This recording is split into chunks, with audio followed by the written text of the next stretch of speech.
Well, I'm still stuck at my 90 in Colorado. I was thinking about running over to a truck stop earlier today, but thought about it that if the I-70 is closed, that all the truck stops around here are going to be packed. So I elected to just stay here. I kept checking 511, and finally about 3:30, the I-70 opened back up. But they were talking about heavy winds and icy conditions. I'm empty. I'm going to be going about 300 and some miles empty, so I don't need no high winds. So I was thinking about, okay, if I left now about 4 o'clock, not now, but earlier today, if I left about 4 o'clock, that's going to put me into the night driving and get me about, my destination at 9, 10 o'clock at night, whatever it would be. 3, 4, 5, 6, 7, 8, 9. About 10 o'clock at night. So I ran through my head, okay, if I get out there and the road conditions are really bad, what's the chances that I'm going to be able to find somewhere to park? I didn't really want to put myself through that, so I was thinking, well, you know what, I'm going to just wait till about 5 o'clock the next morning, tomorrow morning, and get up, and then I'll drive into the day. I'll drive into the, from night into day, and be able to see any icy patches. Plus, not only that, looking at the wind conditions, the winds are going to die down tonight, and they'll be down, all day tomorrow. So I figured that's not a bad idea. Let me call dispatch and see what they say. It's my first year of trucking. Sometimes I'd like to get a little help on my decisions. So I called dispatch, and no, he's not going to give me any help. I mean, he did, but he didn't. He wasn't being a jerk or anything, but he's basically, hey man, I'm not there. I don't know the weather conditions. I'm not telling you nothing. Which, okay, fair enough. And then he's like, I'm like, well, what kind of winds can an empty tractor trailer sustain? I don't know. It just depends on the driver and the conditions. Okay, well, that don't help. There is no really set wind temperature. Okay, well, what about a good driver? Because I can see if you're a crappy driver and a 5-mile-an-hour wind hits you and you wiggle and you drive off the side of the freeway. Okay, fine, but I consider myself a good driver. He wouldn't give me any scenario, any wind, thing. He's just looking at the winds. He's like, yeah, it's going to be 25, 30. Because I told him, I go, what, 50 mile an hour? No, he goes, 50 mile an hour, you have a good chance it's going over before that. Really? I didn't know that. I don't even know what the hell. So,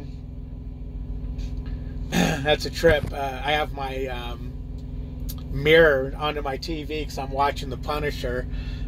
When I thought about doing this, so I just looked back and I could see my face on the TV. It's just bizarre. Okay, so I talked to him, and he's like, yeah, I got another truck, same thing with you. They're wondering if they should leave in the morning. He goes, I've got some that are gonna roll tonight. Yeah, do you really? Do you really have people that are gonna roll tonight? Okay, that's fine. But I elected, what's this gonna, if I leave tonight, what's it gonna gain me as far as time? If I leave tonight, I get there tonight, pick up, drive a couple 100 miles, do 10 hour, then the next day, it ain't gonna get me nothing, because it'll get me home a couple hours sooner than later, with God knows what kind of conditions I'm gonna run into. So I told him, well, I think I'm gonna just hold off till 5, 6 o'clock in the morning. And this is what I liked. What did he say? Oh, he goes, well, I concur. Do I really need to look that up in the dictionary? I believe he agreed with me. which is cool because that's what I was looking for. Is just, and I told him, I go, I'm just looking to try to make the right decision. You know, I don't want to do nothing wrong. I don't want to go out there and drive when it says heavy winds, have this thing flip over on me, you know, because that's why I'm asking what kind of wind this thing can handle. And he, you know, he said, yeah, he goes, you flip that thing over in the wind, he goes, you lose your job. Okay, well, yeah, I guess. Okay, and he went on to say, and if dispatch ever tells you to go and you flip it over in the wind, it's on you because they're not there. You're in the weather. You know what you should do. If you need to shut down, you shut down. If you want to go, you go. But if you have a problem, it's on you. You know what? That makes total sense, and that's probably why anytime I've ever talked to dispatch and I've told them, no matter what dispatcher it was, okay, I'm going to just wait till morning because of the ice, or I'm going to do this because of the ice or the weather. Never once, not one time, did I get them saying anything like, oh, but you could go. I mean, I have trucks going, you know, nothing to belittle you or anything. They've always just answered 10-4. Okay, not a problem. Let me know when you're ready to roll. That's it.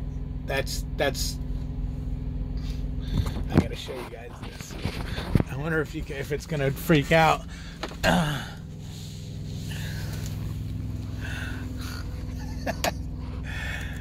It's the phone on the phone on the phone. Oh man, that freaks the hell out. I think I just broke my phone.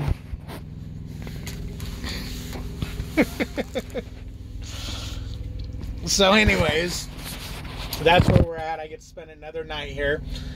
So I lost a day run. I'll have to think about how long I'm going to stay. I was originally going to stay home for 4 days. Maybe I'll only stay home for 2 or 3.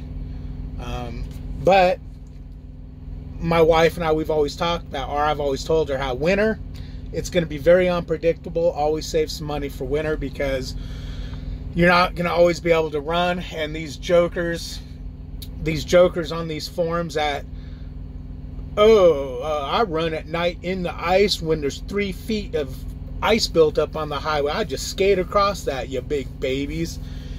Let those super truckers talk. Let them get towed out of the ditches. There's no load hot enough that can't cool off in a ditch. I've actually had that. I've seen it on a message board. A guy talking about, I'll just throw chains on and I'll just barrel through all that. Man, I ain't ever putting chains. If I ever put chains on this truck, it's because I'm trying to get out of somewhere, not into somewhere. It's because I'm somehow no, man, I ain't putting. They'll have to freaking. No, I ain't putting chains on. I ain't driving somewhere where I need chains. This freight shit ain't worth driving with chains on. If you think about it, whenever a place gets snowed in where you need chains, it's usually cleared out the next day. You can't, if you notice I keep putting my finger on there, that's because it keeps telling me it went to my TV. I mean, the roads are always cleared up, or the weather's usually done within a day or 2. Okay, what if it lasts 3 or 4? And then it's all beautiful out. Fine. You know what? You were safe. I driving snow chains in a semi, man, over hills, over Cabbage Hill and all that nonsense. No. You can do it. Not you, but you and you and you and you. The guys on the forums talking about how they throw chains. They'll drive 895 mile an hour down 25% grade in 15th gear with 3 feet of snow on the ground and 2 inches of ice under the snow. Good for you. Good for you. I'm not a super trucker. Anyways, I just let you guys know I'm stuck in Denver again, or for this night. I was getting worried, man. I was like, you know what if they're gonna notice I've been here all night and all day, if they're gonna come kick me out. But there's other trucks that's been parked out here all day too, so I guess I wouldn't get kicked out because they'd kick them out too. Anyways, you guys have a good one. Like, comment, subscribe, ring the bell. David_Haggai, Haggai is my Instagram. Boink. Come on, come back, phone. Have a good one. I'm going back to The Punisher. It's a good, that's a good series on Netflix, man. Episode 8 now. Started binge watching it last night. Check it out.